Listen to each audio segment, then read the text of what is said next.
The Australian experience of engagement in the workplace is one of the lowest in the world. Only 14% of employees in Australia and New Zealand being engaged, and an alarming 71% not engaged, and as many as 15% actively disengaged. So how can we turn this around? I'm Mario Cortez from Business Australia, and I'd like to present to you the engaged workplace. According to Wikipedia, employee engagement is a property of the relationship between an organization and its employees. An engaged employee is one who is fully absorbed by and enthusiastic about their work, and so takes positive action to further the organization's reputation and interests. According to Roberta Matheson, employee engagement is not a one-time event, it's a journey. So why don't you join me in that journey now? As you're getting ready for that journey, let me tell you what employee engagement is not. It is not a gimmick. It's not an annual event. It's not just techniques or a dial or a number on a KPI. And it's not that difficult. So let me show you what it is. Engagement in the workplace is the mutual commitment between the organization and the employee. There are some great benefits of employee engagement, things such as improved performance, better customer service, and retention of talented staff. Here's a proviso though. According to Linda Rayner, in order to have engaged employees, you need to be an engaged manager first. This is a huge paradigm shift. Whether we're concerned that we're not doing a good job as a leader, or we're wanting greater performance from our team members so that we can look good. In both of these scenarios, the focus is on you as the boss. The change of focus needs to be from you in the spotlight to your team. What does my team need from me in order to do a better job? How can I set my team up for success? It has been shown that sincere empathy is one of the most important secret weapons to engage your employees. In other words, caring for your employee, not just their work life, but the whole person, is a great way of being able to develop trust and improve engagement. So here are the 7 keys for employee engagement. Number 1, help them win. Clarity of purpose. A team needs to know where they're going and how they will get there and why they're going in the first place. They also need to know what success looks like.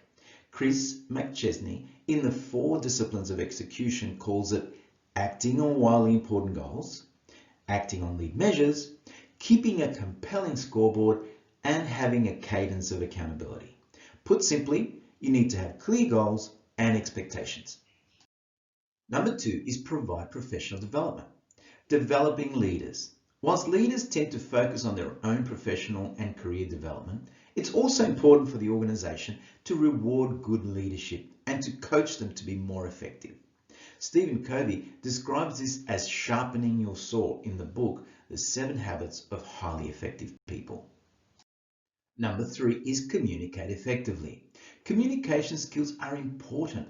Lack of communication from leaders can lead to rumors and misinformation being spread. Timely communication is important so that everyone is on the same page. This also applies to presentation skills and listening skills. Our course, Presenting with Influence, is designed for leaders who want to have an impact through their presentation skills. We have upgraded the course to include presenting via video conferencing methods. Number 4, coach for success. It has been shown that coaching has an 88% impact on employee performance.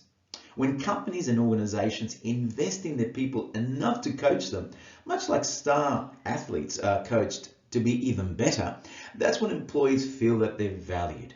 A little disclaimer though, don't use coaching as punishment or as a silver bullet for poor performance. Coaching should be associated with excellence rather than a punitive measure. Our course, Coaching for Excellence, shows how this can be done. Number 5, adjust your leadership. Blanchett and Hersey created the situational leadership model.